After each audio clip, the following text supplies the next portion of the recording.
All right. Hello, everyone, and welcome to the stream. I hope everyone is doing well tonight.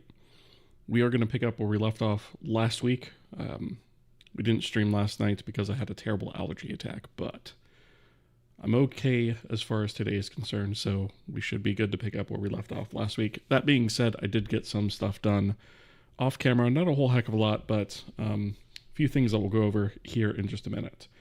Before we do that, though, I do want to just take a quick second to thank the supporters of the channel, beginning with our elite partner, Javier Lazaron, followed by our partners, Graboli's Inc. and Matt Oscard.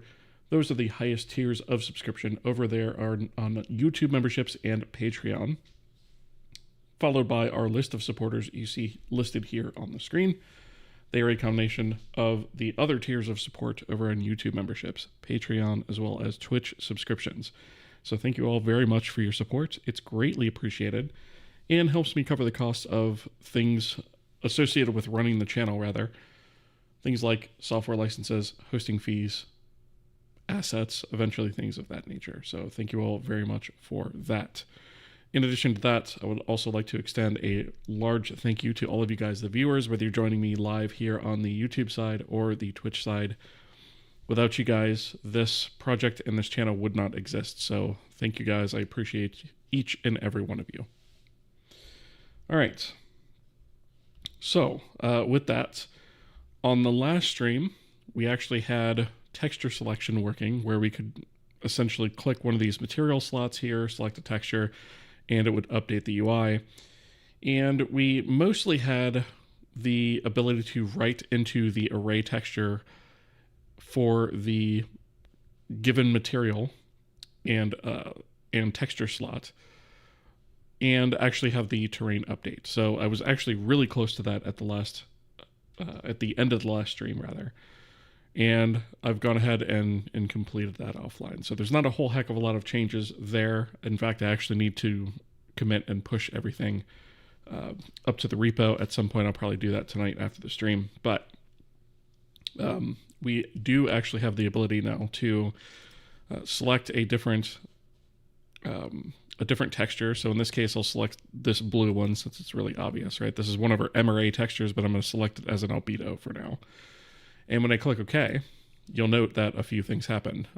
First of all, we have this update here, but then you'll also notice that the terrain itself went mostly blue, and that's because it actually swapped out the material in that. The other thing that I got working as well is the ability to save it. So if I go ahead and save this and then exit the editor back into the game, you'll see that that change now persists. And to prove that that is actually persisting, I'll go ahead and relaunch the application, load into that, and you can see that it has in fact persisted.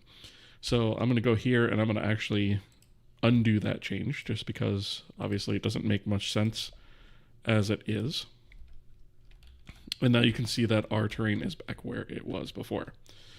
So we've pretty much completed, at least for now, the texture browser. There is one more aspect of it that needs to be done at a somewhat later date, and that is the ability to import textures. However, the cross-platform aspects of that, specifically dealing with a file picking dialog, I'm actually still in the middle of researching how that needs to be done. So we will probably tackle that maybe next week or in the near future so that we can actually have a open file dialog on Windows, Mac, and Linux. Windows and Mac OS are actually pretty easy. It's Linux that's actually a little bit more difficult. Surprise, surprise. So I'm going to just kind of put a pin in this for right now, and we'll come back to this at a later date. Singy over there on the YouTube side, hello. How's it going? Hope you're doing well. Okay, so with all of that said, I also did put in a few various fixes here and there. I did get the clipping issues resolved with our scrollable areas and all of our text boxes and all that stuff. I did actually add a second type of clipping. So let me see, that is, we actually have two different types of clipping areas now. And that's because the stencil method wasn't necessarily the right call for everything that we need to do in the UI. So we now have the ability to have two different types of I should say, clipping renderables in the UI. We have one for stencil, so that's the one that we've had up until now. That still exists, still works as is. But we also have this new sort of scissor clip, right? And that just uses the scissor. So VK command set scissor, for example. And basically what that does is it sets a rectangular region on the screen that anything within that region gets drawn, anything with it outside of that region does not get drawn. So there are benefits and drawbacks to both of these approaches. The stencil clipping is more flexible. It can be any shape, any orientation. It can be scaled, rotated, all that good stuff. However, it has to write to the stencil buffer and then subsequently be read from. So there's performance overhead with that. Versus the scissor, which is basically a single command that runs, but it is bound to an axis aligned rectangle. So anything aside from basic translation essentially is not going to work with the scissor clipping area. But thankfully, most things in UI aren't actually rotated. In scale, we could technically probably figure out. But thankfully, like I said, most things in the UI are not actually rotated, so it's not a problem 99% of the time. And for anything that is, we can simply use the stencil buffer for that. So I just wanted to kind of briefly talk about that. The implementation details of it aren't all that important, and they'll be included in the next push I do to the repo. From Link, good to see you as well. How are you? Welcome. Okay. So, I think for now, what I actually want to focus on, let me actually relaunch the application real quick. So, going back to our HF terrain editor, there is actually one more change I want to go over. I just thought of. The other change that I made offline is the texture browser. I took the texture browser and split its code out from the editor, right? So that just kind of lives in its own little space now. And I'm probably going to do that with some of the other editors too once I get them a little bit further along. But for now, at least, that's been split out. So I just kind of wanted to bring that up as well. All right, so the other thing that I want to bring up, thank you for the follow, appreciate that. The other thing I want to bring up is the sort of last missing piece for this that we need to perform all of the immediate edits that we need. We are going to have to enhance these editors a little bit more as time goes on, but I think we've got a lot of the bones in here for everything that we need. So let me actually just cut the debug off real quick. So we have this sort of, whenever we generate terrain, I've just been sort of doing this hard-coded thing where we switch the materials that are being used for a particular chunk at a specific offset to just be something different. So we had some visual variety here and we could see how that works. We actually need the ability to select which materials are actually applied to that. So as a quick reminder of how this works, we have the terrain itself, and the terrain is separated into blocks, and then blocks are, each of those blocks have a splat map that is used to set the individual textures that we want to use, or I should say the individual alphas for the textures that we want to use, such as the road or the dirt that you see here, or the little bit of flowers that you see here, and it allows us to essentially mix those together for all of the chunks that are within that block. So within each block, we have 16 by 16 chunks, and so that is 256 chunks per block. And so each individual chunk can actually have a different set of materials applied to it. So the entire terrain right now can have up to 16 slots of materials assigned to it, but each chunk can only have 5 at a time. We have a base material, which is always applied, and then we have 4 other materials that can be mixed with that. And that's what that splat map is for. And so what we need the ability to do is to select a chunk and say, hey, I want to use a different set of materials with this particular chunk. And that's what we've kind of hard-coded here when we created this terrain initially, and that's why this box looks a little different. And so if we were to actually go into painting mode here and start painting, if the materials line up, it looks fine.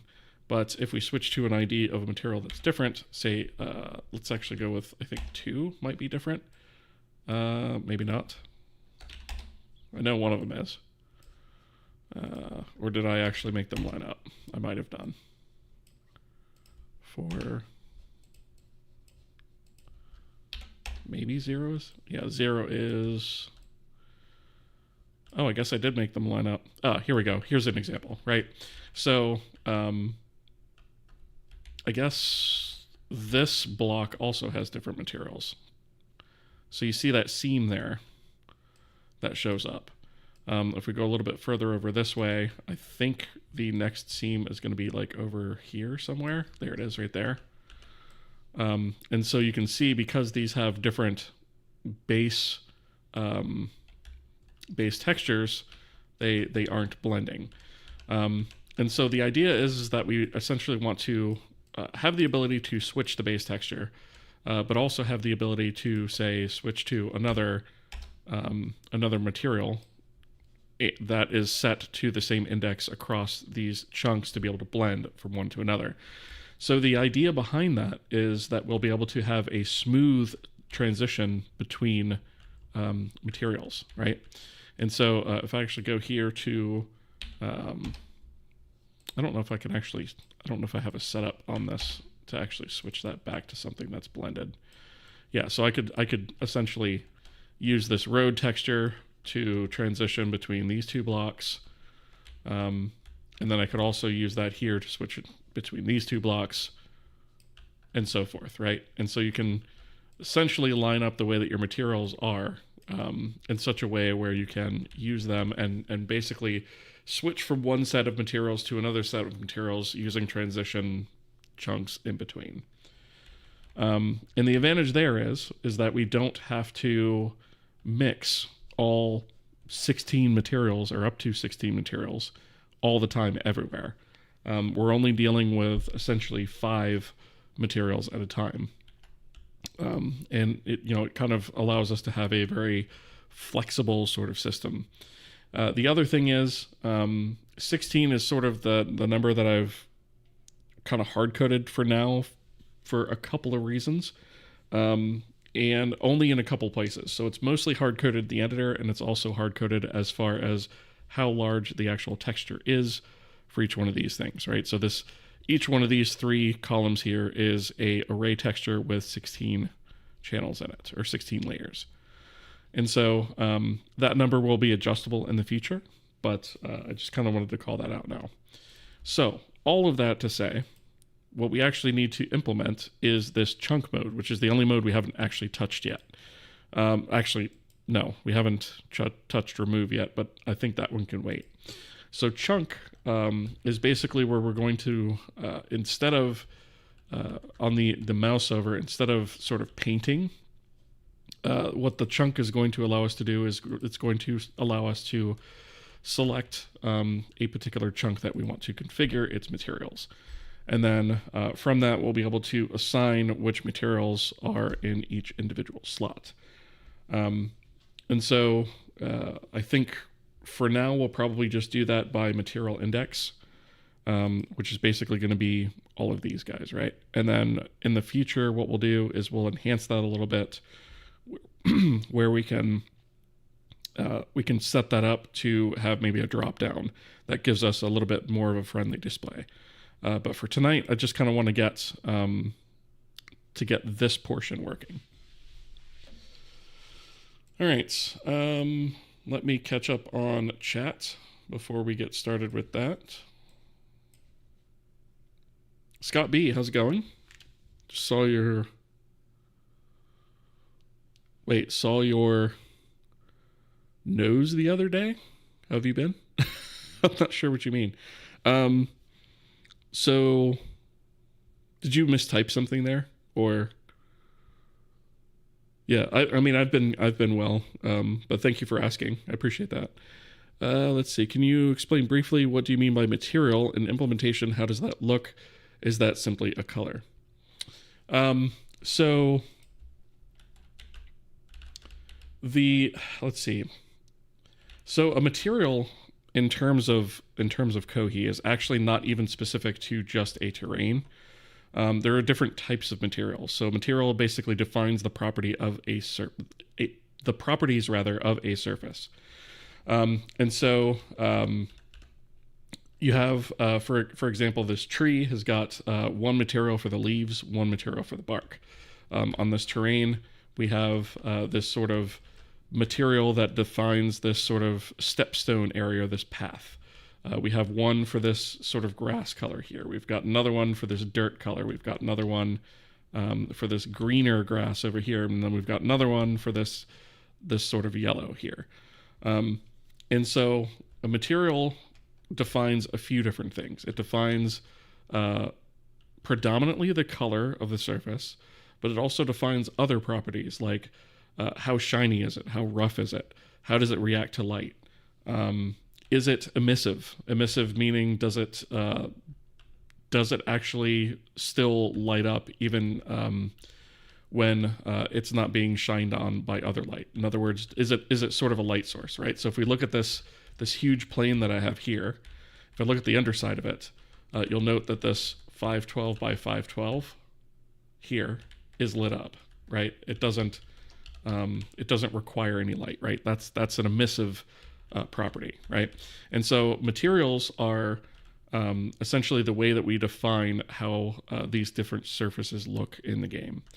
And so what we're working on right now is the ability to apply those surfaces to this terrain, where we can then come in and paint them however we want, right? So we can do that. And that's maybe a little hard to see because it's underwater, but I can do the same thing over here. And I could just paint in here if I wanted to, right? And so that's essentially what we mean by materials.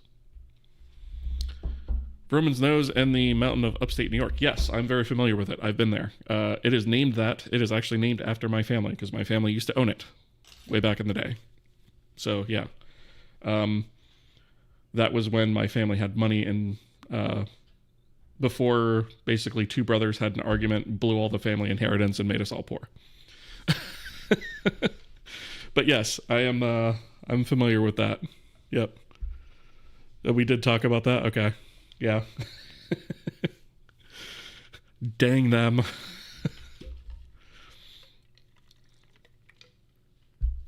But that's cool. You went up there and saw that. That's very cool. All right.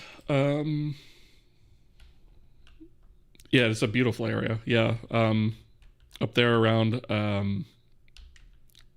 Schenectady, Cobleskill, Schoharie. Beautiful area. Yeah, absolutely beautiful area. All right. Let's see. Where was I? I think... yes. So the chunk editor. So the chunk editor, we basically need to... I think the first phase of this is basically selecting a chunk, right? So I guess I could output something to the console to say what chunk we've selected. And then we can build out some UI once we have that. And we can actually fill out the UI as to what material indices we're using. And for now, we'll have to just cross-check that with here. And I think what we're going to have to do is... I guess we can... The state, I guess, will be fine switching back and forth. It should be maintained between these views, so I don't think we have to do anything there.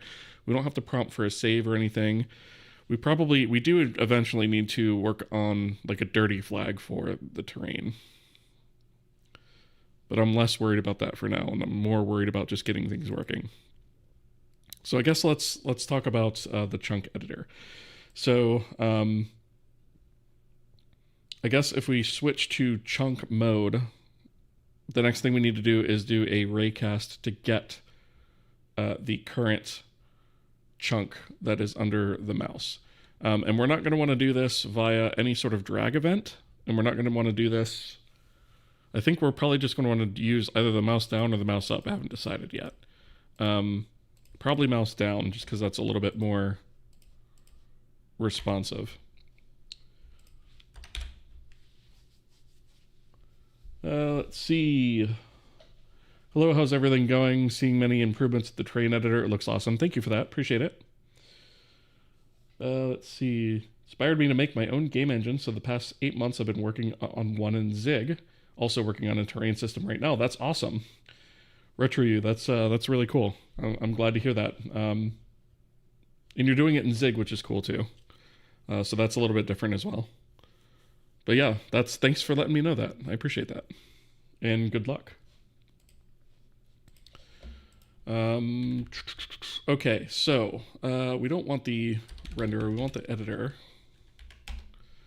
And let me think about this for a second. So we had, let's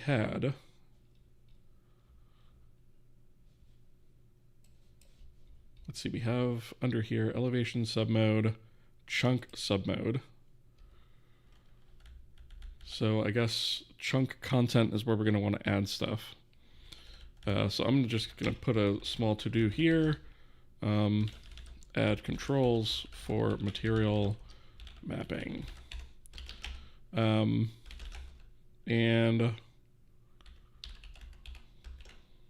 let's see, chunk.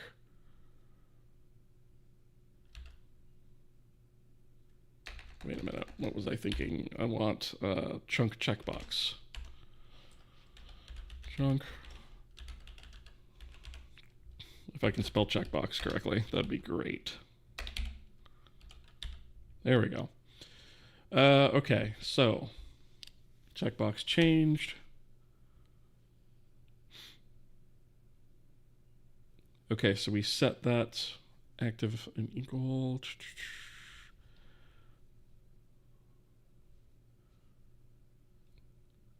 Okay, so I don't actually see anything here.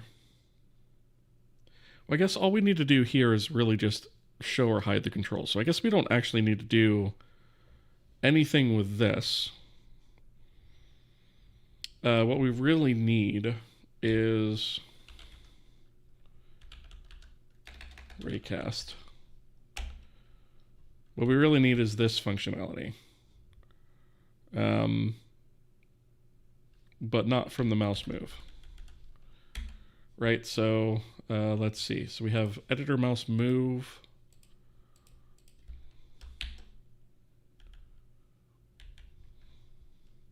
I guess we should probably go to the top here and look at what we have. So on mouse move, drag or on button. On button is what we're going to want. So let's see, we have released, which is doing all this other stuff.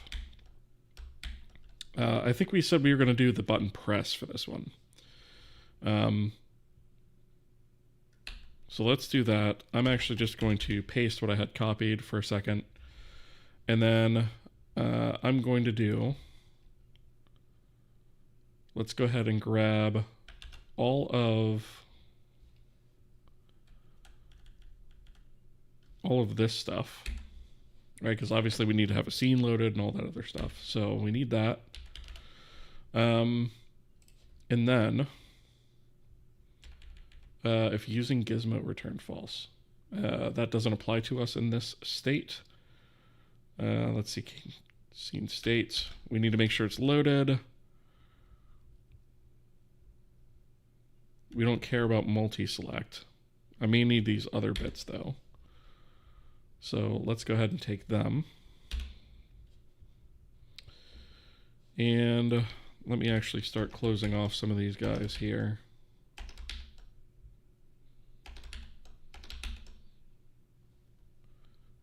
Okay. There we go. And let's see, we also need to check, instead of editor mode entity, we need to check two things. So we need the editor mode, needs to be editor mode HF terrain. And again, I'm going to wrap this one because we might have other cases we need to bury in here as well. And then we're also going to say if states, what was it? Terrain edit mode. HFT edit mode. There we go. If states HFT edit mode equals, and we want edit mode chunk only to do all of this. So again, we're going to do that. We should probably bump the scene loaded up here.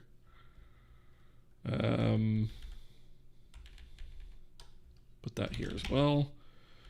And then we can probably condense some of these maybe. I don't know if I want to condense them yet though, because we might have other things that we need to do on button pressed within HF terrain mode, but maybe not chunk mode.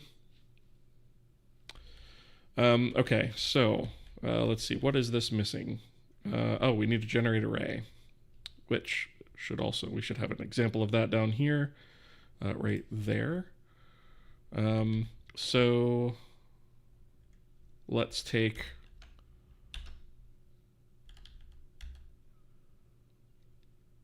actually take that bit there. So here's where we're going to actually cast the array.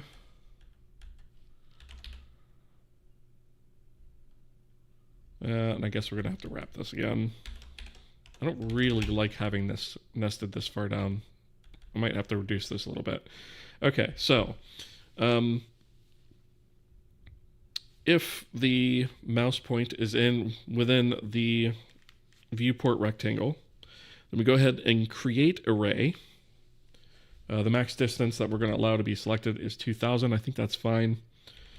And then we ignore if inside bit. That is just having to do with BVH. I don't know if that actually applies to terrain raycasts. I can't remember.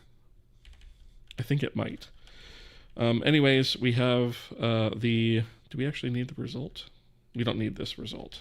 We can get rid of that. So what this is going to give us is from the raycast that we do from the screen, this will give us technically the block and the chunk that we're selecting. Really all we're interested in is the chunk, and then it gives us the position and the normal of the place that we hit. We don't technically need those either, but we are going to, we'll have them just in case, I guess. Let's see. Will you add windblown grass, and can we paint grass on the train? I haven't thought about that actually.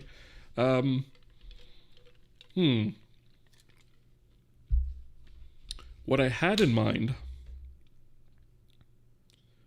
was to procedurally generate grass based on terrain material, right? So if you have like a grassy material, then you could say, I want this to be there. But maybe it might be useful to paint it instead of do it that way. That way you'd have a little bit more control. It's an interesting point. I hadn't thought about that too much, but it might be nice to have that kind of flexibility. Basically, all it's going to do, though, is we're not going to use billboards for grass. We are going to use flat geometry, but essentially like an X, right? So if you're looking at it from top down, that's what it's going to be. It'll be like this.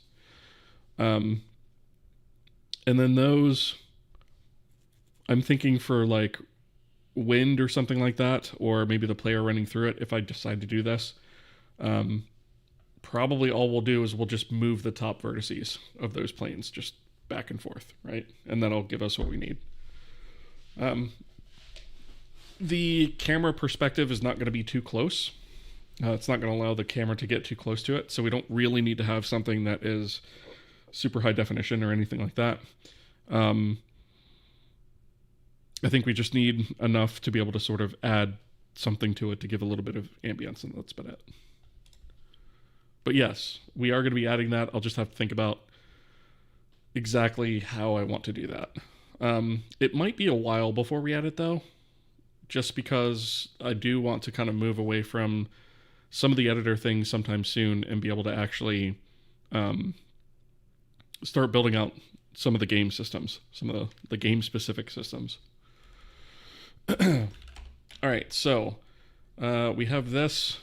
If the raycast is successful, then we'll need to set the selected chunk. Set the selected chunk and update the UI controls. So for now, all I'm going to do, just to make sure that it actually works, is I'm just going to like output the chunk materials, which I think, yeah, material indices, right? So we can actually just loop through the material indices, get the data from the actual terrain as far as the actual material data, and go from there. So in fact, I actually don't even have to hook the rest of the stuff up. I can actually just do this right now. So let's do U8. Let's see, I. Have I used I yet? No. I equals 0. I is less than 5 plus I, and it's 5 because we know that's how many materials each chunk can support. So what I'm going to do now is just do a ktrace, and I'll say material slot. I guess I'll do it this way, right? So we'll say the slot number, and then we'll also output the material name, right? So we'll have I, and then we'll have to do state edit scene.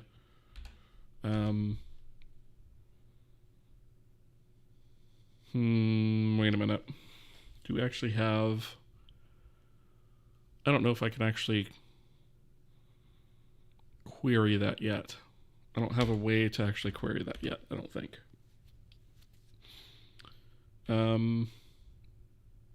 Well, I do. All I really need is the indices, though, so I don't know that I want to do that, actually. So let's just do this instead of outputting the name. So material slot is using index, and then we'll just output the index for now. So that's going to be a chunk material indices sub I. Right? And I guess we could say, do we actually have...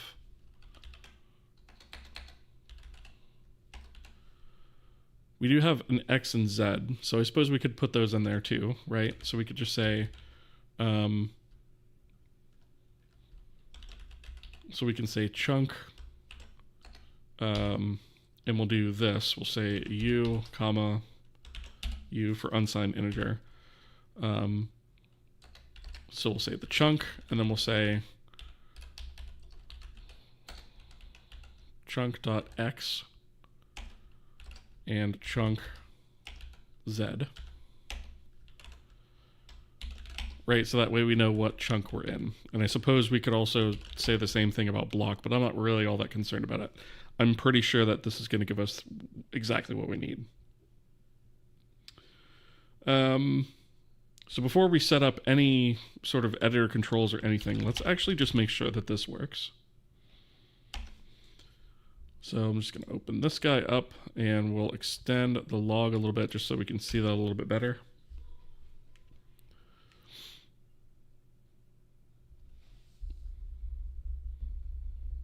Is it that frustum culling must be ready when there are many grasses in the scene? Yeah, I mean, we need frustum culling for that for sure.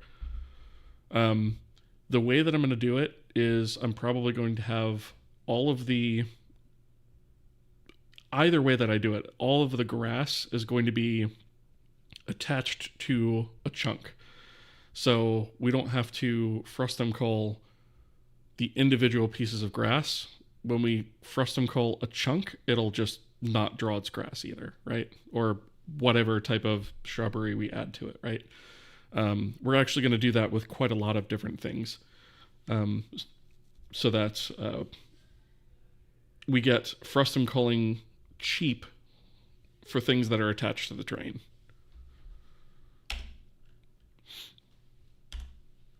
All right, so I guess what I'm going to do is, you know what, I'm going to go all the way over here because I actually want to test this in the extremes first. So this is all the way in the very corner. So this is basically chunk 0, 0, essentially right here in the corner. So if I go here to our chunk mode and I click this guy, I get nothing. Why is that? Did I forget to hook something up? I might have. It's possible. Likely, I would even say. So let's check out... Let's go to editor. And I guess we'll go to line 2610. And I want to see what's actually happening here. So we have the button pressed. I'm going to put a breakpoint there, go in here and press button. Interesting. Are we not subscribed to that? Event code button. Dang it. That's what it is. Okay, well.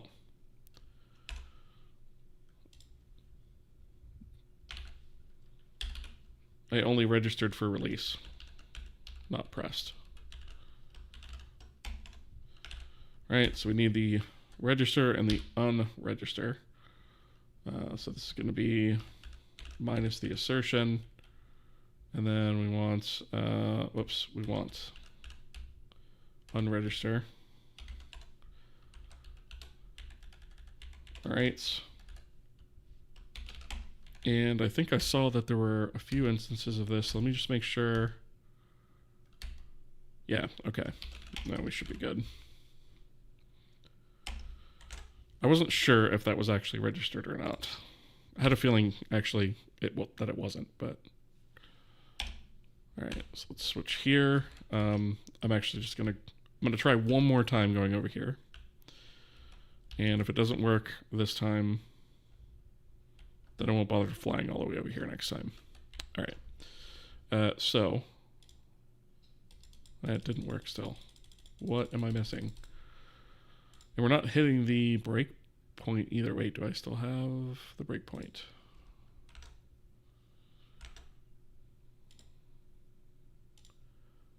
Okay, so it is actually hitting the break point now. So that's something. We do have the edit scene. The scene state is loaded. The editor mode is in scene. Oh. Yeah, might help to switch to the right mode, you dongus. All right, so let's go to HF terrain chunk. Okay, so I'm actually just going to get rid of that breakpoint for a second. There we go. Okay, so chunk 0, 0, material slot 0 is using index 0. So these are 1-to-1. That's how we hard coded it initially, so that's not too surprising. Let's go to this one over here, which actually, this particular chunk here I know is going to be different, and this chunk here I know is going to be different. So I'm going to select this one next. And so that's chunk 1, 0. And we can see here that that is indeed using different mappings. And if I select this one over here, we can see again that this is using different mappings as well. So the chunk selection works. That's good. So all we need to do now is we need to essentially have 5 different fields for the chunk where I can go ahead and set these IDs or these indices. And that will give us the basic function that we need. Some sort of visual indicator as to what chunk is selected might be nice too.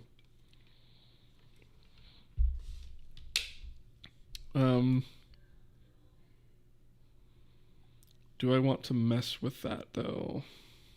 I think I want to get it working first and then maybe a visual indicator afterwards. Let's see.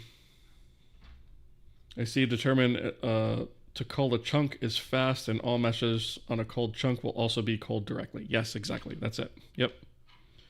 Yeah, so each individual chunk is going to have a number of things that will get rendered along with it.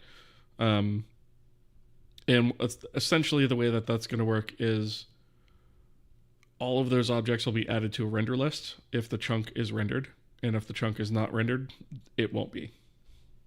And those things will be separate from entities that we have, right? Entities kind of exist as their own thing and are placed in the scene apart from the terrain. But things like, you know, bits of grass or maybe stones along the ground or other various doodads like that, that's probably what we're going to call them.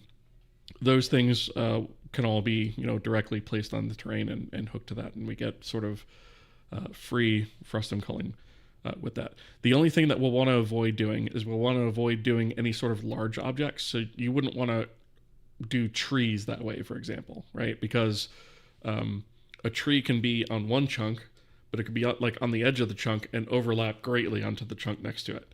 And even if you have the camera panned over where you don't see this chunk and it's getting culled, you would still want that tree to sort of come into your field of view, right? So you just have to be mindful of what you attach to that. But yeah, it's just kind of a thing you have to watch out for. Okay, so let's do, so for right here, I'm going to do a to-do, assign, let's see, how do I want to do this? Assign material index values to text boxes. All right, so I'm going to actually open another buffer here with the editor. And let's actually go here to our chunk subnode. And this is where we're going to add the controls for material mapping. So what I'm thinking for now is I'll probably have a label and a text box, a label and a text box, a label and a text box. And eventually we'll swap those text boxes out with a dropdown once we have that, but we don't have a dropdown now available in our UI system. So until we get that, we're just going to use a text box. Okay, so let's actually bump this over a little bit. And I want to go to where the chunk content control is right here. And I'm actually going to, let's see, we actually have a couple things there. So we're going to say KUI control. And we actually want, we're going to say HFT chunk material labels. And we want 5 of those.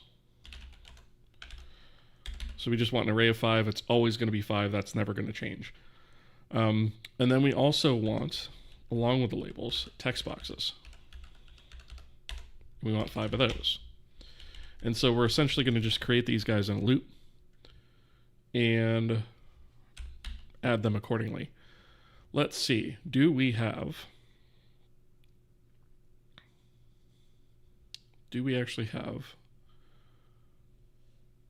Yeah, let's just take this as an example. So what we want here is another for loop, u8 I equals 0, I is less than 5, plus I. And in that, we want to do material label, right? So this is going to be HFT labels, chunk material labels rather. And we're going to just do this. Oops, rename everywhere here. This needs to actually be sub I. This needs to be sub I. And this needs to be sub I. You dingus. The only part that sucks is this name. I'm going to have to string format the name, which is kind of not great, but it's fine. Character array name equals string formats, and the string we want to formats is this, and we're going to do sub u and then plug in I there, and then here this is just going to be name, and then we'll do string free name. Thank you for the follow. Appreciate that. Welcome. Hope you're doing well. Okay, so we have the material label. So this, we actually are going to need a separate one of these for text. So we're going to say material. Actually, let's just do slot, right? So we're going to say slot 0 through 5. I guess we could keep it 0 index. I could also 1 index it, but I think that's going to be more confusing. So we'll do text here. Free the text. All right. And then let's see. So we want to add this to HFT chunk content. All right. So the position is what was going to vary. So this is going to be position 5 from the left. And then we want this to be I times, let's see, maybe 50. 50 might be too much, but we'll see. All right, so that's the material label. And then we want a text box as well, which I think we have a good example right here. That's a float. I guess that doesn't really matter. Let's just take this.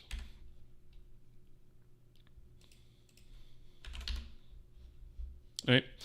And so instead of amount, this is going to be material index. And so the thing here is going to be HFT chunk material text boxes sub I.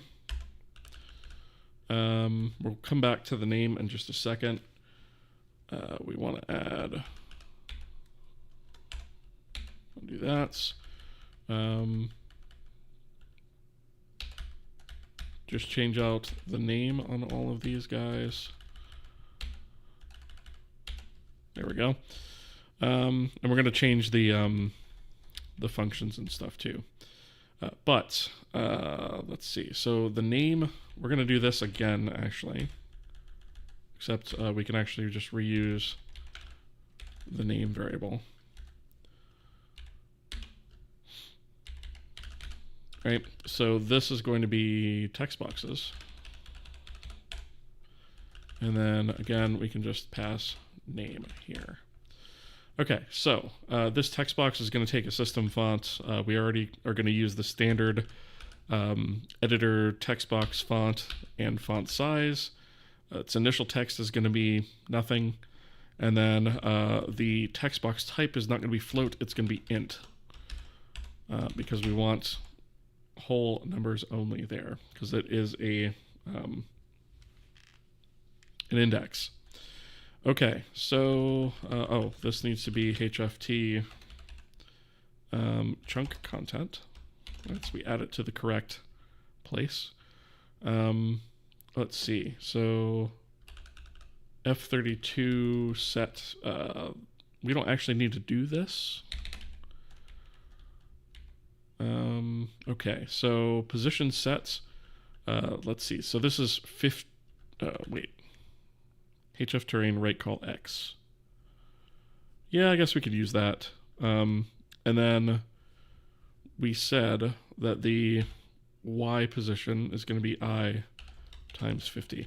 Let's actually extract that out. Because, does that want to float? Yes, it does.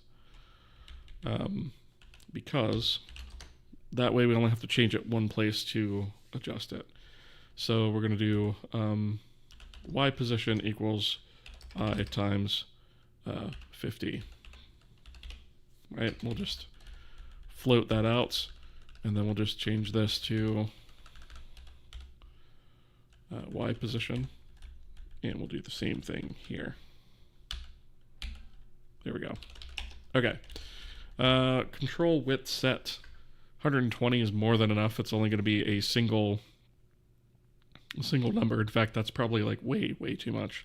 We could probably set this to like 40, and that'll be more than enough. I think even that's probably too much. So let's see. So set user data. Right now it's using the state, or the editor state, as its user data. And its on-key handler is set to this, which is obviously wrong. So, for this, we are going to need a couple things. Whenever we enter in an amount into one of these text boxes, and we hit the enter key, what we're going to want to happen is we're going to say, okay, we need to know, first off, what box did this come from and what value did it contain? What is the chunk that this is that's going with this, right? And that's just kind of a selected chunk thing. We can deduce that from the editor state. But more importantly, what is the material index of what we're dealing with, which is just going to be I, right? So the material index, or I should say the material slot, will be I. The index will be whatever we happen to actually set. And then we also need to verify that that value is valid, right? So we need to make sure that we're not exceeding the range of available materials on that particular terrain, things like that.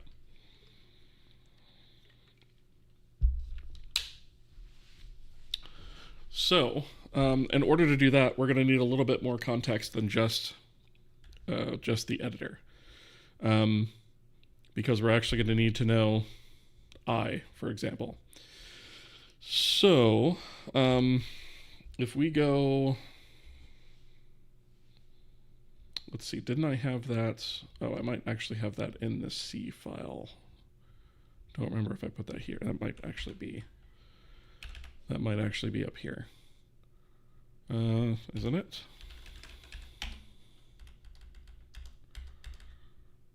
Oh, it's here. Why did I put that there? That belongs up here with the other types. No wonder I couldn't find it. All right, so we want something similar to this. Actually, it's almost exactly the same. So we want HF terrain material, but we're going to want chunk context. Let's see. Wait a minute. Let's change this. Let's actually go with HF terrain chunk material context. Yeah, I like that better. So we'll do chunk material context. Okay. We don't need the material map. That's irrelevant. So we need the editor, and right now anyways, we need the material index. I think the callback itself should provide everything else that we need. But we do need one of these things. So when we come back to here, when we're setting the user data, we are going to do this. So we're going to say context. Can I say context? Let's go with control context. And we're just going to do a simple Kalec type, right, of this. Of course, I was one character off. So we're just going to do that. Whoops, an equal sign might help, you dingus. Right? So what am I doing here? Typing things all out of order.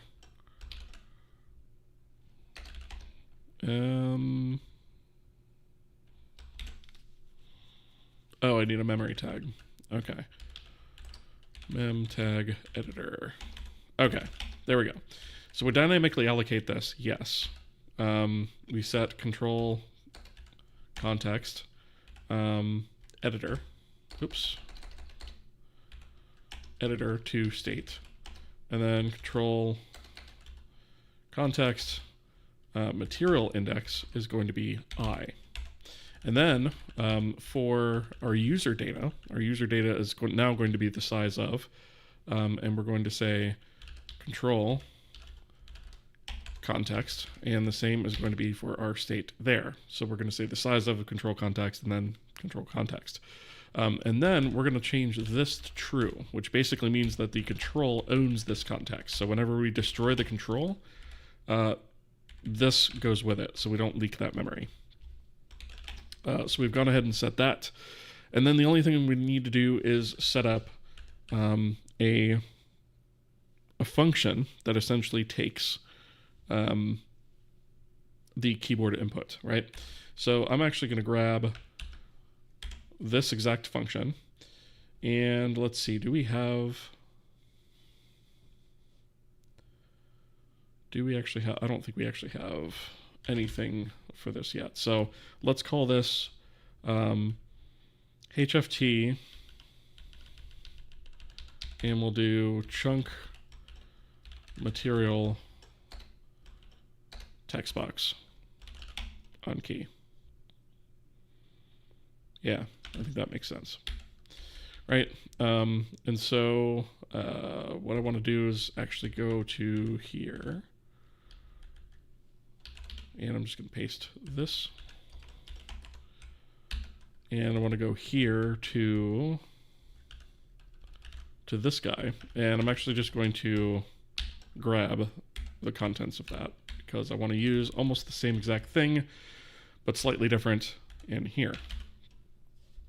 And so basically on key press we're going to monitor for the enter or tab key, and essentially whenever we hit enter or tab, that means that we're going to go ahead and move to the next thing, and or lock in the change, right? So most importantly, getting the user data. So the editor state is not what's there anymore. It's HFT. What was that? This one. Chunk material context, right? And so we can actually just comment those out real quick. And I'm going to rename this to context. And then if we need to pull the editor state, we can pull it from there. So the first thing that we do is we go ahead and we get the text from that. Make sure that it actually has something in there. If it does, then we say, okay, let's go ahead and grab that text. Let's go ahead and convert that to an I-32. Which actually, don't we have? Probably ought to make something that just returns that instead of having to do it this roundabout way. But so we get the value. This is going to be an I-32. Was it an I-32? It was an I-64. I thought that felt wrong. I-64. Which this needs to be an I-64. Okay. So we essentially grab that text value, try to parse it to an I-64. And then this is where we will set the material index for the given chunk. Do we actually have... I don't know that we've actually saved off what the chunk is. And furthermore, I think there's going to be another problem. So I'm going to put a left off on here. Finish this. And we're going to have to come back to that because I think, and actually I need to make sure that I hook this up before I forget. So let's just change that.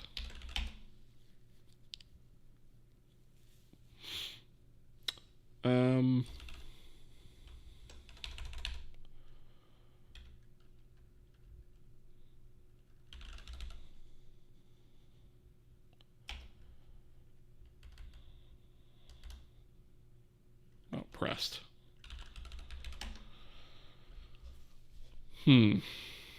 Yeah, that's what I thought. Okay. So there is a bit of an issue with the way that this works. That we may actually have to change the way that this raycast function works. Because what this is doing is returning a copy of the chunk in the block. And the problem with that is I need to then update that chunk after I've selected it.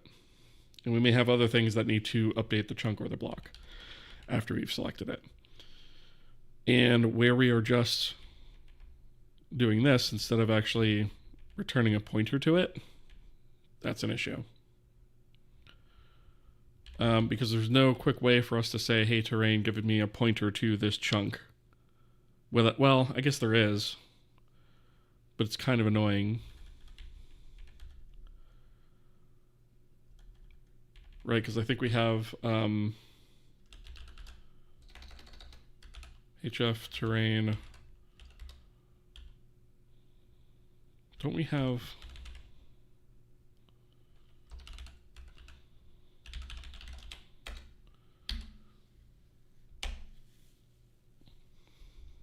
I thought we had it anyways. We have get height at world X, world Z, get block at, get terrain block, get chunk at. Yeah, okay. So we can actually just use these two. It's kind of annoying to have to do this, but rather than refactoring it right now, I think that's what I'm going to do. Because I really don't want to get stuck on the refactor tractor. Thank you very much. All right, so let's do this. So we'll say P block is equal to that, and P chunk is equal to that. It's kind of annoying, not gonna lie, but it is what it is. States, wait a minute. Shoot. We're gonna have to get the terrain too.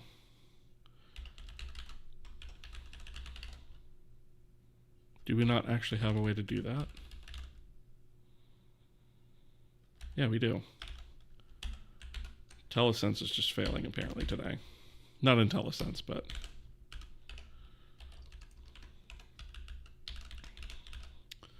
so states, edit scene, right?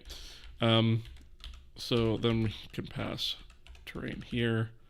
And then X and Z, what we'll do is we'll just say block X block Z. And then P block and P block X. Wait a minute. No. Chunk X.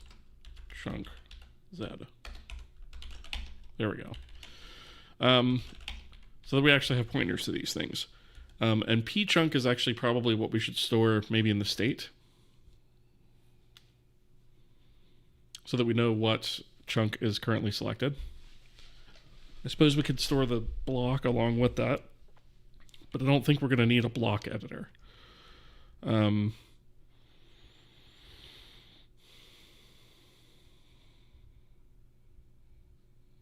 Yeah, I'm going to skip that for now. All right, so let's go ahead and just go into the states, and we're going to do, let's see.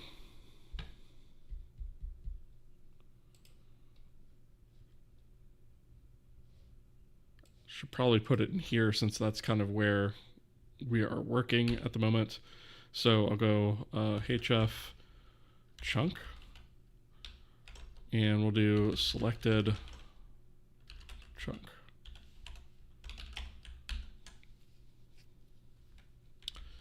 So now we can just do states selected chunk equals P chunk. All right.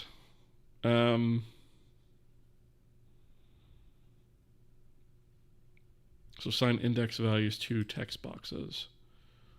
I guess we should probably do that while we're here, I suppose, and then go back to the other stuff. Let's see, your plugin system that you made in video 119. I am around 80 and want to implement that fast due to changes I want to make. Wonder, did you make fast changes to the plugin system since 119? Yeah, I've definitely made changes to it since then, for sure. Not huge. I've made it a little bit easier to use, actually. So what I would do is I would probably just check the latest code. Let me see something really quickly, because I don't remember if that is in 0.11 or not, so which would be main. So if we go to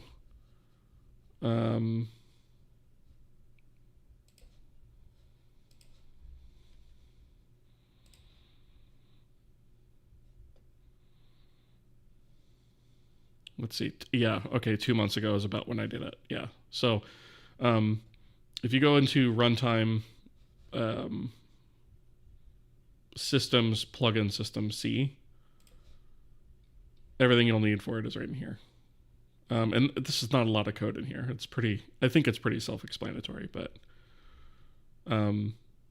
yeah, you'll probably want to reference this versus what's in 119 if you're needing it up and running now. The only thing I would caution you is if you are following it like line by line, that is going to not be compatible with what's in 119. So it depends on which way you want to go. If you're using it more as a reference, I would reference this instead.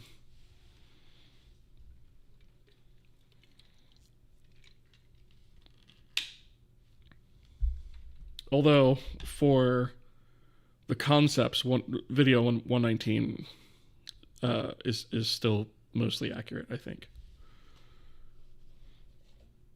It's just there's been, a little bit of a refactor to make things work a little bit more robustly. Okay, so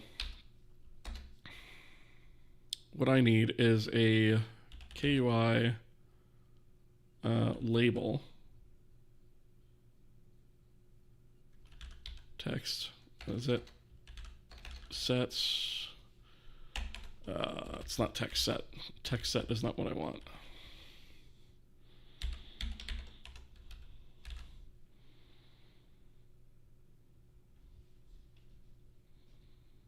No, it's not even label. What am I doing? It's text box. Text box I64 set. That's what I wanted. So that needs the KUI state, the control, and then the thing to actually set. So we want states, KUI states. The control is going to be states chunk material text boxes sub I. And then the value of this is going to be chunk dot material indices sub I. Right, so we can go ahead and do that.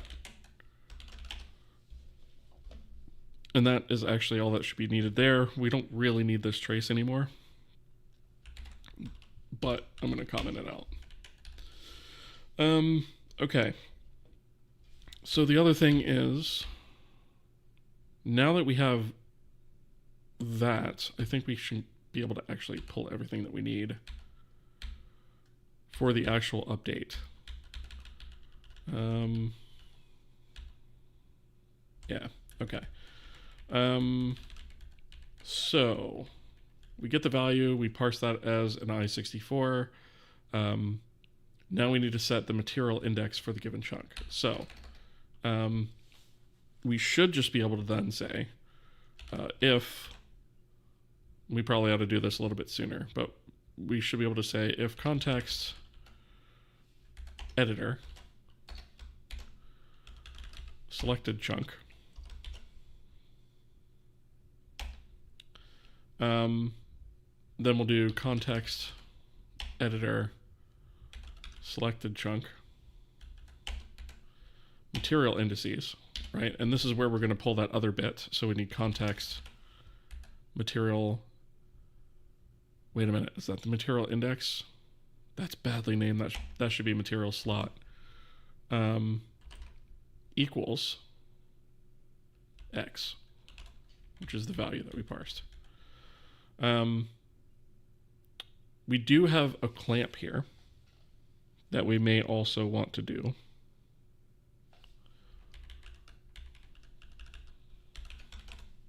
We may want to clamp that as well. Let me just remove this for right now and just put a, to do clamp slash validate. We're not going to worry about moving focusing right now, but we'll do to do focus next control. Okay. Do we have, let me rename this actually. So that should be material slot.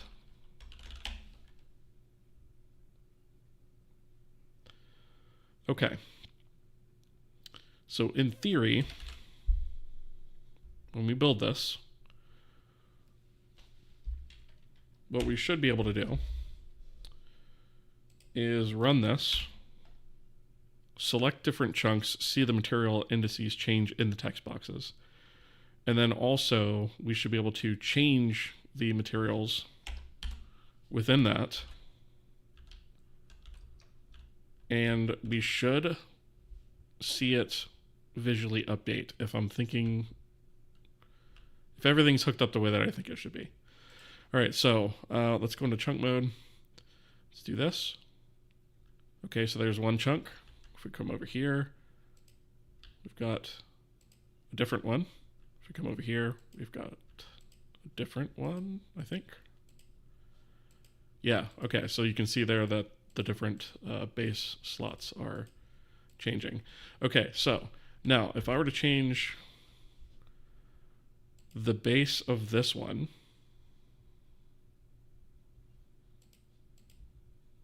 to 5, to 5,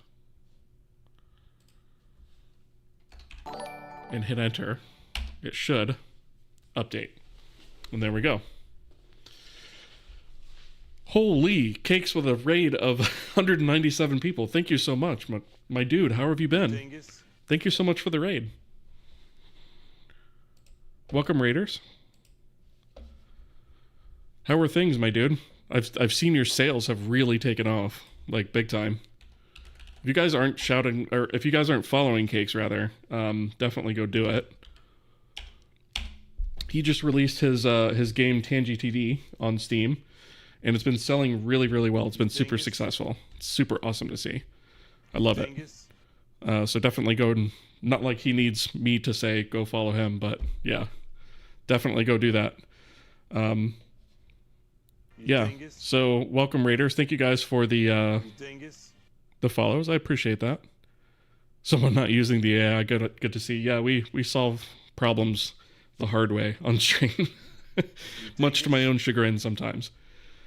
Yeah, thank you guys so much for the follow. So I should probably give a quick synopsis of what we're doing here. So what we're doing is we're building a game engine completely from scratch using C, and we're using Vulkan as our initial rendering backend. I say initial rendering backend because we do have support for Metal and Direct 3D planned as well. So the engine's been designed to handle multiple rendering backends. Right now, Vulkan's the only one I have in place, but I am going to be adding the others before we release our game. So I do simulcast to YouTube and Twitch. The website we're looking at right here, let me just see. Is my bot going to do the thing? Of course it's not. Cool. So I'll drop this link in chat for you guys. Didn't want to use Molten VK. I actually am leveraging that at the moment. And so that's how I have macOS support at the moment, but I am going to be writing a native Metal layer in the future. Can you tell us a bit about Dingus-oriented programming? Gladly. Remind me of that in just a minute, and I will. Yes. So the engine itself is free and open source, so it's available on GitHub. There's a link on the main website there. It's Apache 2.0 license, which means you can use it for whatever you want, commercial or independent. Doesn't really matter. Personal is the word I wanted there. The only thing I ask is that if you use it, you say you used it. That's literally it. This is designed to be an educational resource, and as such, I think that that stuff should be free and available. And I'm just basically trying to create the resource I wish I had when I was learning how to do this stuff. So the whole idea is that we are showing the entire process, or I should say a entire process, of building a game engine from the ground up, completely from scratch. The only libraries that we use anywhere are to import assets in our external tooling. So our core engine does not include libraries. So with the whole theme of it being sort of an educational resource, we do a lot of trial and error on here, and I try different things to see what works, what doesn't work. This is a way of building a game engine. It's not the only way to do it. It's not even always the right way to do it. And I point that out in a lot of cases, like, hey, this is probably not the way that we should be doing this. We're going to have to come back to fix it. Or if you're going production, you should probably do this instead. But we do lots of, like I said, trial and error, experimentation, things like that. So we do have, I do have like a forum set up for questions and stuff like that. That's newly launched. And then, of course, links to the GitHub and Patreon, that kind of stuff. I do have a Discord for now. Given their recent things that they're trying to pull, we're trying other stuff, such as IRC as well. But yeah, that's basically the spiel as far as the game engine is concerned. And then the other portion of this is I'm building a game on top of that, which is sort of to exercise the engine itself. That game is called Shadows of Illumina. It is a 3D isometric action RPG. And that is sort of what we're kind of building out right now. I've started, we're still kind of very much flipping back and forth between engine and game code. And so the game code itself is not going to be open source until after I release the game. However, there is a testbed project that comes with this that allows you to use all the features that are here with the engine. And so that's kind of the, that's kind of what we're doing here, I guess. So I don't really have a whole lot of anything impressive yet per se. You know, I can run a character around and I can, you know, swing and walk and stuff like that. It's nothing too terribly impressive at the moment, but you know, everything here, including the wobbly collision detection and stuff's all written from scratch. And so we're just kind of proceeding through it, one step at a time. Thank you guys so much for all the follows, by the way. I really, really appreciate that. So let's see. Can you tell us about dingus-oriented programming? So dingus-oriented programming is where I screw up code live on stream just for you guys. And I am the master of dingus programming, the king dingus, if you will, or the kingus. And I do dingus-oriented programming all the time on stream. So I believe that this stuff should be taken with a little bit of a laugh, and you should have fun with it, right? So that's the whole dingus-oriented programming thing. Is I screw up code all the time on stream and do stupid mistakes and stuff. So that's what that's all about.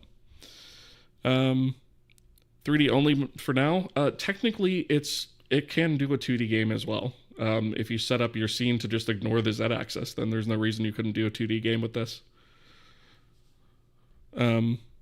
Just a different projection, yeah. So I mean, as far as like our editor goes, this is all of the editor and the UI and all this stuff. This is all 2D, and so yeah, it's possible to do either or both as we're doing here. Yeah, so the tools are all written. The editor, the UI system that we have here, this is all written completely from scratch. Does it support external materials, maps, terrains? Yeah, so we have, I don't have a material editor yet. They're kind of hand-coded. But yeah, I have the ability to come in here and define materials. In fact, we were actually just messing with some of these materials right before the raid came in. And so right now it's pretty basic. I don't have a very fancy user interface because we've built all of this stuff literally from the ground up. But you can come in here and select your different materials or create them as you need them. And so like I can come in here if I wanted to use an obviously wrong map for this just to show you guys how this works. You can see that the whole thing turned blue, right? And so you can kind of get real-time feedback from that just by coming in here and messing around with the textures. Let me turn some debug stuff. Let me blow this up so you guys can actually see that. And so, yeah, it's definitely been quite a long trek to get here, but that's kind of where we're at for now. So I've been building out the terrain for a while and the terrain editor for a while. And where we actually just got to was having the ability to select different chunks of the terrain, which unfortunately I don't have a visual in here yet. But assigning essentially different material indices to different slots within each chunk. And I should probably explain what the heck that means. But suffice it to say that each one of these chunks, which if you were paying attention when I just changed that, you can see about how big a individual chunk is. Each chunk can have up to 5 materials associated with it, but the entire terrain can have 16. And so you can set what materials you want to use at that individual sort of resolution within the terrain, and that gives you a lot of flexibility as to how many materials you can use on the terrain, but also not having to calculate and blend between 16 different materials, because that's nuts. So yeah, I hope that makes sense. Guy makes a game engine from scratch and says he doesn't have anything impressive yet.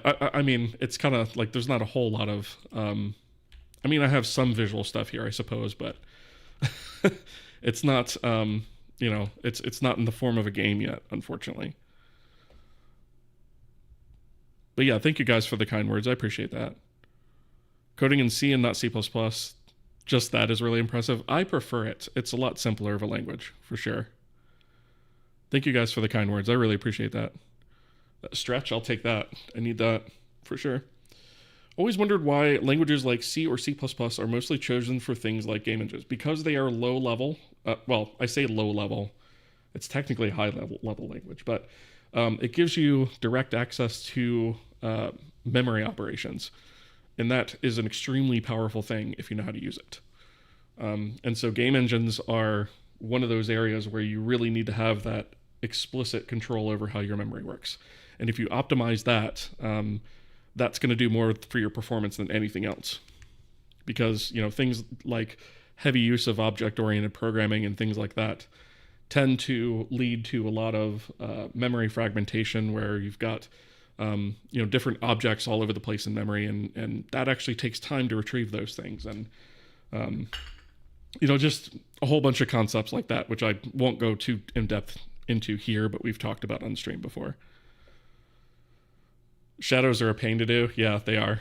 We actually have cascading shadow maps, so it's not a perfect implementation yet either, but I can actually switch to a mode that visualizes that. So we have shadows at different resolutions, and so the closer you get, the clearer the shadows are. And so red is the closest, green is sort of a little further out, blue is a little further out than that, and then yellow is the furthest out that we render.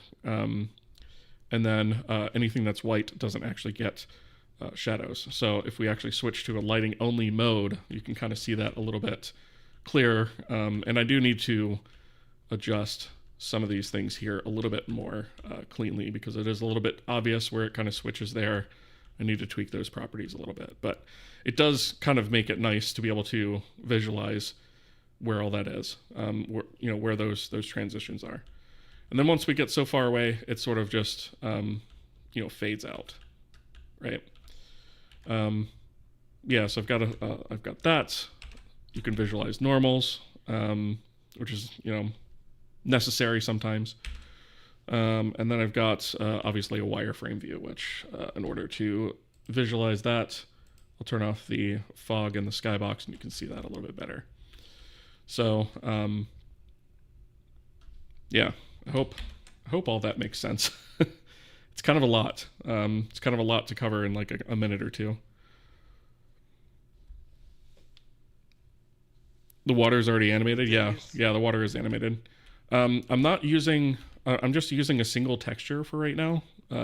So eventually I want to enhance that and make it a little bit more random. Maybe add a little bit of random noise to it just to make it a little bit more robust. But yeah, it is already animated. How big can the map be? Especially the Z-axis? I don't really have a theoretical limit. I guess the theoretical limit would be where floating point precision starts to break down. So, I mean, in theory, I could probably make a 30 kilometer by 30 kilometer map and be fine. I'm not going to have any maps that are going to be that large, but I could do it. Thank you guys for the follows, by the way. I really appreciate that. Always wondered, why do people keep making their own game engines? There has to be a reason, right? Yes. So the reason for that is, well, in my case, it's like tenfold. So, I think, obviously you've got the big three out there. You've got Unity, Unreal, Godot, right? Or Godot, however it's pronounced. But I think we need more competition in the space, right? And I think that with the advent of these super easy to use game engines, game engine programming is becoming a bit of a lost art. This sort of low-level systems programming stuff is becoming something that not that many people know how to do. And so part of my hope with this is to motivate people to want to get into developing this tech and put some competition out there for the big boys. Make some awesome stuff. We're not doing anything particularly groundbreaking here because, frankly, I'm one guy doing this in part-time hours. I can't, right? I still do eventually want to release a game with this. But, my hope is that this will motivate other folks to want to get into engine development and make some really kick-ass stuff out there. Last line of code in the universal run heat death is printf effing out. That's funny. Perlin noise. That's what I was thinking. Yeah, I couldn't think of the term, but yes, I want to add some Perlin noise to this. Game engines are also not all purpose. You can make one for your specific needs. Yeah, so this one is going to be heavily optimized for my needs, right? Which is primarily going to be from an isometric perspective, right? So it'll be something like this. But this particular game is going to have bespoke camera angles or curated camera angles too. So as you're running along a cliff or something, you might have a camera that does this, right? And so, I don't want to just necessarily not be able to handle things off in the distance, which is why I have the terrain as large as it is, which this is only 4 blocks of terrain, by the way. This is not very big at all. But I kind of want it to be able to handle both, but primarily speaking, you're going to be looking at things like this. But yeah, I hope that makes sense to all of you guys. And a big thank you again to Cakes for the raid. I really appreciate that. My guy, definitely appreciate that. Let's see. Does latest release / 0.12 include this scene as a demo? It does not. I could though, because everything that's in this scene is available in the engine. This is technically running from the Shadows of Illumina project, which is not open source, but technically speaking, I could put this scene out there and do that. Okay. So let me just check one more thing here. So what I was working on was basically being able to assign these things. And so let's see. This one has, let's put 5 for this one. There. Maybe not. Maybe let's go 0. This will be a lot easier with drop downs, I think. Let's see. Let's put 1 here then. That way we can have a little bit more of a seamless blend. So let's see. We need 5 in there somewhere. So let's maybe use slot 4 to do that.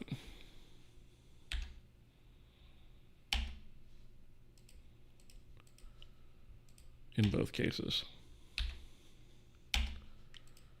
Because then, when I come into paint, I should be able to paint smoothly along here. And have... Oh, I might have to actually set that here as well. Yeah, 5. There we go. And set this one to 5. So that way I can have a nice smooth edge there to transition between sets, right?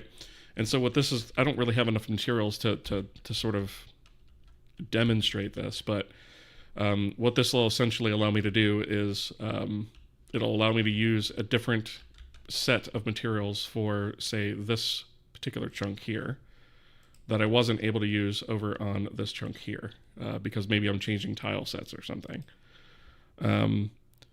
So let's see, if I cross-reference that here, let's see, material 6. So like material 6 isn't available in this chunk here. It's available in this one, and let's make it available in this one. Oh, it is available in these two, but not this one. So if I go to, if I use slot 3 to paint,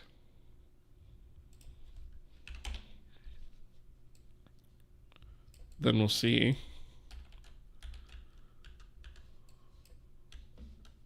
Did I select? I thought it was slot 3, wasn't it?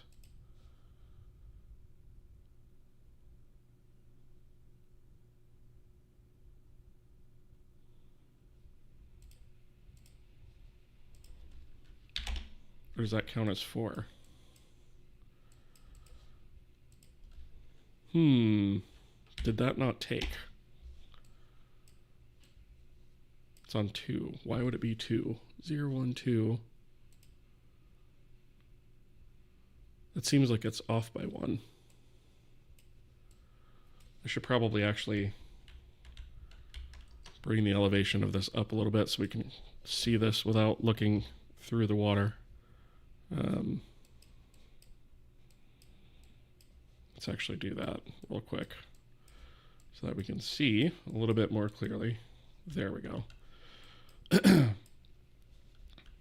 So let me save this guy off, and then let me actually make sure, because I've changed a lot of materials and stuff. Let me actually unload the editor and make sure that that's stuck, which I think it has. Looks like it has. Yeah. Okay. Okay, so that appears to have stuck just fine. All right. I should probably also quit the client and actually load that up to make sure that none of it's cached. There are already 3 big ones, not just one, so it's not like they're getting complacent and selling us mediocre engines. I would imagine 3 big ones are competing against each other. Why do we need more competition? Do these big three lack something that we never seem to get? That said, specialized engines make sense. So specialization is one thing. Another thing is those large engines tend to be very heavy, and tend to include all kinds of stuff that you don't need. And so having a bespoke engine can be much faster. It also grants you ultimate control over how things run, which kind of goes back to specializing it for the type of game that you're going to be making. So just imagine that, a first-person shooter game is going to have very different requirements than a racing game, based on how things need to stream in and so forth. And then those types of games will have completely different requirements from a trading card game, for example, right? And so a lot of times it's easier to actually make something from scratch, especially if you have previous bits of code that you can pull from other projects and kind of glue together. A lot of times it's actually easier to do that, especially on smaller teams. KDE Big Cursor Tech, yeah. I'm talking about that guy. Yep. If you write a game engine in C99, you can be pretty certain it will compile and run the same in 50 years. Graphics API aside, can't say the same for Godot, Unity, GameMaker, cries in C#. Yeah, that's true too. And 99% of the code that I have here is all C99 compatible. There are just a few places where I'm using a C11 feature or two, but that's about it. Hope to see you at Handmade Vancouver. This is precisely the kind of gem I'm hoping people share. Yeah, I mean, unfortunately, that's not going to be possible for me, but maybe one of these years. The author of something like that, of Crimson Desert, said the same this week, specialized. Yeah, that can make a huge difference for certain kinds of games. Like, another example, I would never want to use one of the big three to run an MMO. Doesn't mean you can't. But just because you can doesn't mean you should, right? And that argument can go both ways. I get that. But something like as specialized as an MMO, I probably would not want to actually use one of those for that either. So I hope that makes sense. Thank you for taking the time to patiently explain. I try. Yeah, I try to do my best with that kind of thing. So no problem at all. Okay. Just because you're scared doesn't mean you shouldn't. It's a much bigger lesson in life. Yeah, I mean, doing something like this is daunting, right? Between the engine itself and the game code, I'm probably pushing about 100,000 lines of code at the moment, which I know is a poor metric for how much work it is, right? Actually, in this case, it is a very poor metric because we've tried and removed a bunch of features too, so that doesn't count all the other stuff I've tried. But yeah, it gets kind of intense sometimes, but I don't know. I enjoy the challenge, and maybe I'm a bit of a glutton for punishment. I don't know. Been doing a deep dive into x86 64 opcodes lately. I mean, yeah, that's one thing to do. I don't think I'll be doing that anytime soon, in the interest of moving forward. Okay. Um, let's see. I think I actually kind of got done what I wanted to get done tonight, believe it or not. One thing that I want to do in the very near future is, I'm debating on whether to start this now or whether to put it off. But I want to make a material editor. Because right now, like, we have the ability in the terrain to change, browse for a new texture and change the texture or whatever. Great. We don't have the ability to do that for normal materials. So what I'd like to be able to do is like go into entity mode, select an entity, have its material show up here, pop open the material editor, and be able to edit its properties in real time and see that, appear here. Not only for the base material, but also the material instance as well. And so we've got essentially 3 different types of materials. We have our terrain materials, which is what you're looking at here. We have our PBR materials, which is what is on all of these guys, all the meshes. And then we also have a water material, which is what you're looking at for the water. And I would imagine there will probably be more types of materials in the future, but at least for now, that's kind of what we're dealing with. And so I would like to be able to, I would like the ability to be able to edit those properties in real time instead of having to pop open an editor.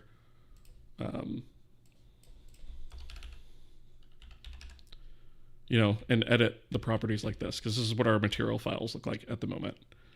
And so I think it would be really useful to be able to actually pop open an editor and have the editor generate this file, as well as our import process and all that stuff, but also be able to see it in real time.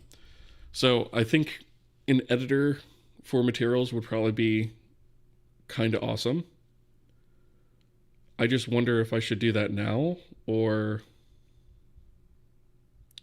if I should like postpone that, because I feel like we've been in editor land for a while and I kind of want to get out of editor land for a bit.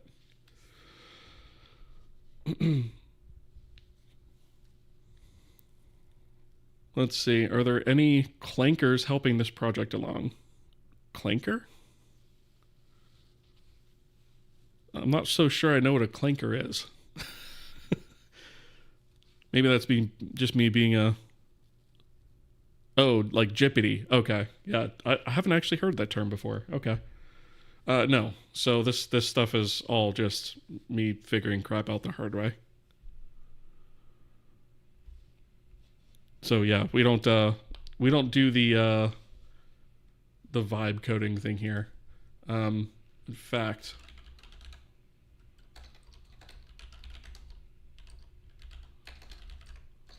let me see if I can find something real quick.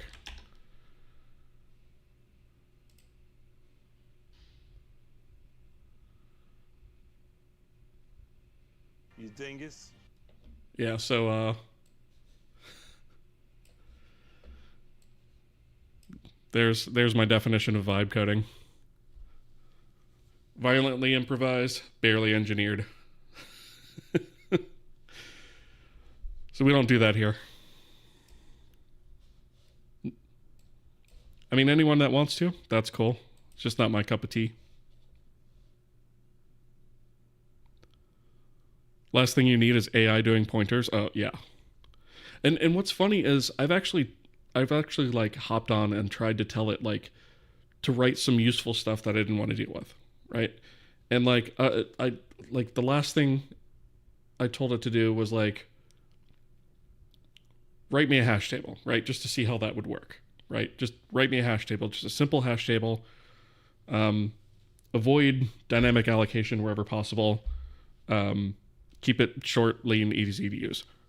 And it was full of bugs and memory leaks and all kinds of stuff. And it was just completely and totally unusable. So I was just like, yeah, that's enough of that. Like I would spend more time just going through and like fixing the thing that it was giving me than to just write it from scratch. So I don't do that. Thank you for the follow, by the way.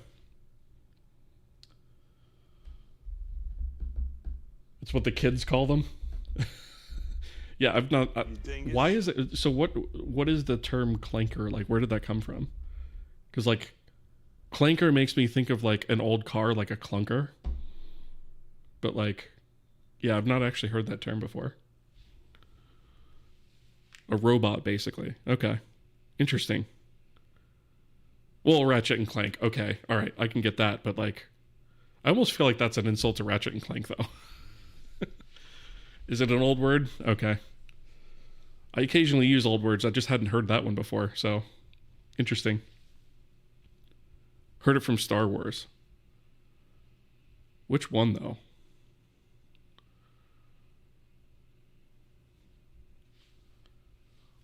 Because if it's not in the original three, then I wouldn't have heard it. The Clone Wars animated show? Oh yeah, I've definitely not seen that. Yeah. No time for that. Okay. Well, I'm trying to think if there's anything else I could like show at the moment, but I don't know that I have a whole heck of a lot that I can actually. I guess if you guys are interested, I could do a quick rundown of what the engine's architecture is from a high level perspective. So let me collapse some of these folders here so we can see most things. So Kohi itself is this is where the this is the repository for the engine itself. So ignore the stuff above it for a second. We'll come back to that. So there's a few different modules in here. For lack of a better term, they're not like programming modules. They're just I don't have another word for it. So Kohi Core is basically like it's a shared library full of stuff that you would use basically anywhere and everywhere. So it contains like asset types, our containers like arrays, BVHs, dynamic arrays, hash tables, queues, all that kind of crap. We have our assertions live there, our various identifier types live there, our math library lives there, our memory and our allocators are in there. Parsers. So we have this KSON parser, which is our proprietary language that we. It's a storage format that we wrote on stream, and so that's what we use for all kinds of stuff that needs to be configured, so that we don't have to write code for configurable things. All of our platform code lives in here, so Mac OS, Linux. Our various serializers for some of our asset types, including all of our proprietary formats, string processing, threading stuff, time, other various utilities. And so all of that stuff lives in core. And then, of course, we've got a test library for that, which is, it doesn't really include as much as I would like, but I just haven't had a whole lot of time to write tests. Especially around the math library, although that's pretty battle hardened at this point. I'm going to skip these for a second and come down to runtime. So runtime is basically what the application is based around. This is also a shared library, but this includes like the core engine, and then some of the application types. This includes our audio front end, our renderer front end, our plugin system, additional platform stuff, such as our virtual file system that we put in, all of our various systems throughout the engine. So our asset system, system for fonts, jobs, which is our multi-threading job system, cameras, materials, models like 3D models, our shader system, timeline system, transform system, light system, plugin system, texture system, all those things. And then in world, we have just kind of like our scene in here, our height field terrain, IBL Pro, which actually doesn't actually do anything at the moment. We need to actually fix that. And some of our world types. And then we also have plugins. So I mentioned a audio front end and a renderer front end. So those are the render API agnostic bits that the entire engine interfaces with. And then the backend for those is where the render API or the audio API actually exists. So in our case, we have Vulkan, and that exists as a plugin. So the application can literally say, I want to use Vulkan, or I want to use Metal, or I want to use Direct3D, and it can actually specify where and when it wants to use those things. Same with the audio backend or the audio plugin. In this case, the only one we have is OpenAL, but we might have another one for Fmod, for example. And so the plugin system allows us to be very open-ended with it, and we can write plugins for various things. And so our UI system, for example, is a plugin. It's optional. You don't have to use it. If you want to use it, cool. If you don't include it. Utils is like where the editor exists, which I might wind up actually renaming this to editor. But that's a plugin. So we're going to have, lots of different things that exist as plugins. If we were to do a scripting language, that would be a plugin. Keep all that stuff out of the core. Keep the core light. Only use what you need to use. That's essentially what's there. The other thing to point out is we do have some tools in here. This is where our importers and our some of our other serializers exist. Some of our vendor things that we use for reading images and sound files. Those were a couple of battles I didn't really want to fight from scratch, but I was fine in putting them in an external tool set. So that's kind of the exception to the no libraries rule, is we just use that.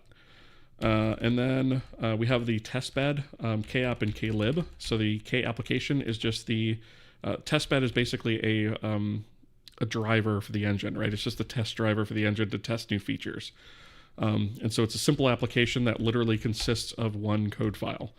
And so it's super lightweight. And all of the game logic or application logic is in the klib. And so this is a shared object as well that the application loads up. And the reason we do it this way is because that makes this library hot reloadable. And so we have hot reloading available, although it's currently broken. I can't demo it, but we do have it available for this. So that's the test bed. And then utils is just some other stuff that like build utils and other stuff that we need to build. Because we try to eliminate as many dependencies as possible. Last bit is you'll note that Kohi is in a submodule of this outer repository, which is Illumina. Illumina is the game repository, right? So we have got a KApp here and a klib here. And so this is the way when you build out a game that you will essentially set this up. And we'll have, eventually we'll have scripts that will do this for you. It'll basically just ask you a couple of questions, and then it'll generate the structure and so forth. But I didn't want to build that until we've actually built a game with this, right? Because otherwise I'd have to maintain that too. But again, the application is super lightweight, right? It just contains a single code file. And then all the game code is in the klib. And so that's there. The other thing about a lot of these things that you'll see is you'll also see an assets folder. And so each of these things can have a asset package associated with them. So each of these modules can have an asset package associated with it. So our game package here contains all of these various different types of assets. And so each of the types of assets can have a source, right, where the JPEGs, PNGs for images, right? And then KBI is our proprietary image format. And so we've got our importers work to basically take from the source and go to the target format that our engine understands, so that we don't have to do that stuff at runtime. And so that's the way that all of our assets work, except for the types that don't really have any sort of import, like materials don't really have an import, although they can be imported from a GLTF or an OBJ. As part of those things, they don't really have an import on their own. Let's see, models is kind of the same thing. We could import that from a lot of different file formats. Let me see. And so each one of these packages has something in it called a asset manifest, which is where we can define all of the list of assets that are in here, a name for it so we can look it up by name, and then other metadata, its type, a description for it if you want that, but most importantly, a path and a source path. So we can actually pass this asset manifest to our import process and say just run across this entire process, find anything where its source path is newer than the path or the path does not exist, and import it. And it'll basically take this, say, okay, what type of asset is it? Okay, import it and output this file. And so that is the way that packages work. And then down the road, we're also going to have a binary sort of roll-up of all of these assets, where when we go to release the game, we're not going to have just a bunch of assets sitting around on disk. They'll actually be in a binary file that's indexed and searchable by name, much like we do here off of disk. And the virtual file system will completely abstract all of that stuff. It's all underneath of that, so it doesn't actually care. The engine itself doesn't actually care when you request an asset. All you do is request it by name. And yeah, that's pretty much, I guess, the quick introduction, as it were. Let's see. Is your memory allocation strategy not within the core? So the allocators are within the core, yeah. And then we have a memory system that's within the runtime that uses those allocators. So basically we just grab a huge honkin' bit of memory and we dole out from that. And then we have various sub-allocators that we use for varying different purposes. Like I've got a linear allocator that gets reset every frame, that basically just moves a pointer along a linear block of memory for lightning speed allocations in the middle of a frame if we need them.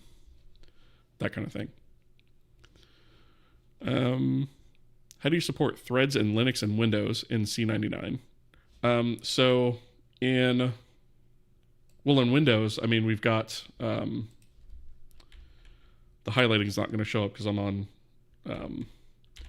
Linux at the moment. But in Windows, it was just the Windows API just gives you everything you need from that. And that's a C API, so it was relatively straightforward. So we have threads here, but that's really just the sort of header files for that. The real logic for that is in the platform. So if I come in here and I do kthread create, it's literally, and you're not going to be able to see this because it's not going to highlight, because again, I'm on the wrong platform, but we basically just use create thread, right? So it's just provided for us there.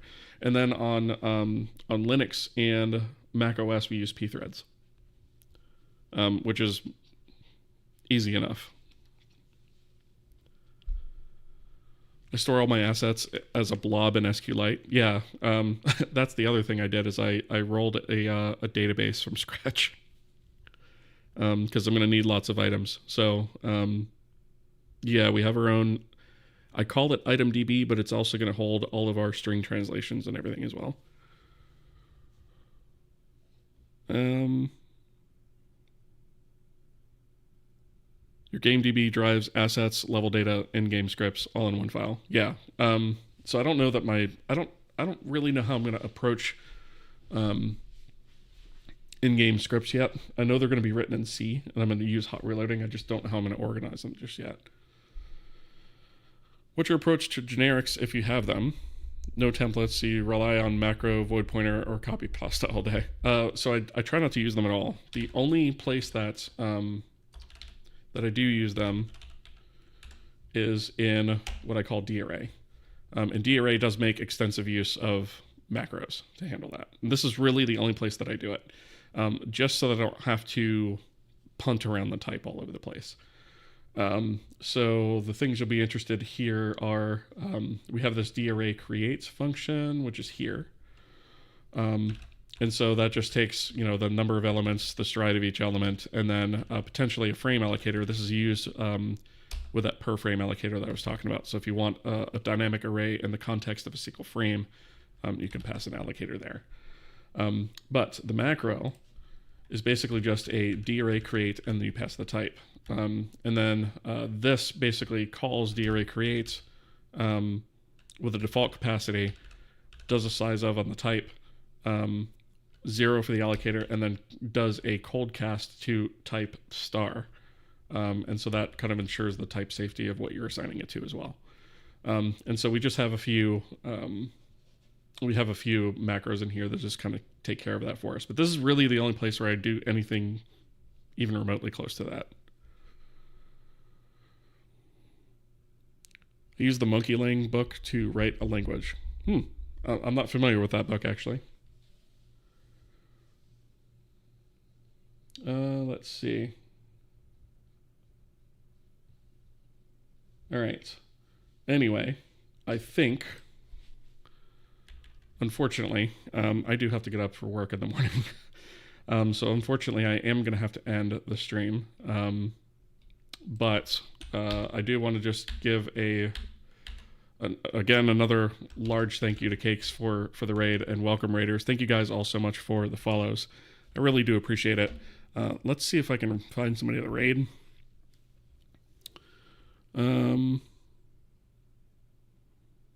I was hoping Els Dragoon was on, but I don't see them on. Because I think you guys might have liked that, but I don't think they're streaming at the moment.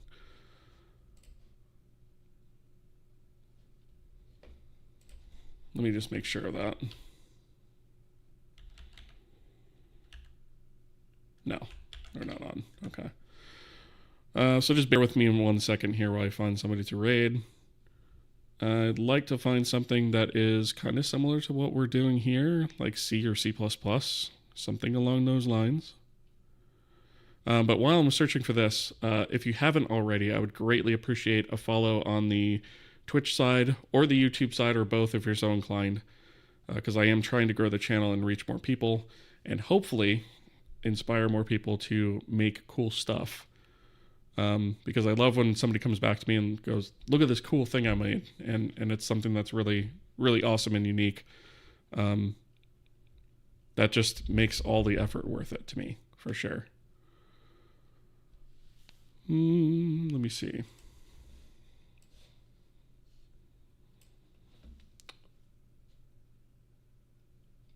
Okay, I think I see who I'm going to raid. I just want to keep scrolling just for a second.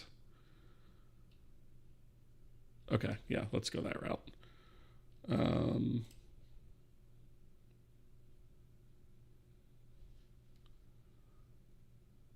Oh, wait a minute. He's not doing the thing. He's not doing the thing he normally does. All right.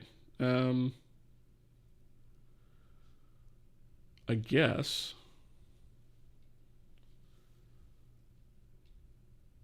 I'm not seeing a lot not a lot on right now, actually. Most of it looks like level design stuff, which is fine, but I was hoping to find some more programming. If any of you guys have somebody you want to raid, by the way, feel free to chime in.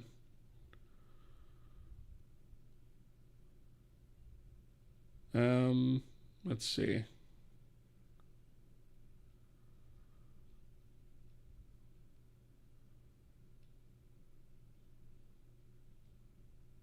All right, yeah, I think I'm going to go this way anyways.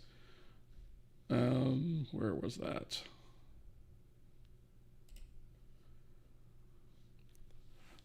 All right, we're going to raid Moonwood Games. And normally what he does is he's actually working on a dungeon crawler that is powered by a blackjack mechanic, which is pretty cool. He's not working on that tonight. Looks like he's doing a game jam. But we'll see what he's up to anyways.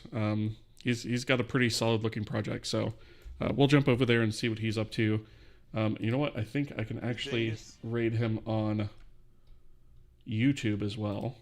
If you guys will just bear with me one more minute, and I will add him there as well. Let's see, where was that again? Here we go, redirect.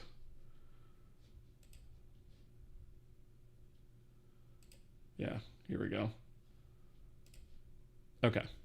All right, so yeah, thank you guys so much for joining me. I really appreciate it. Appreciate all the follows and the support.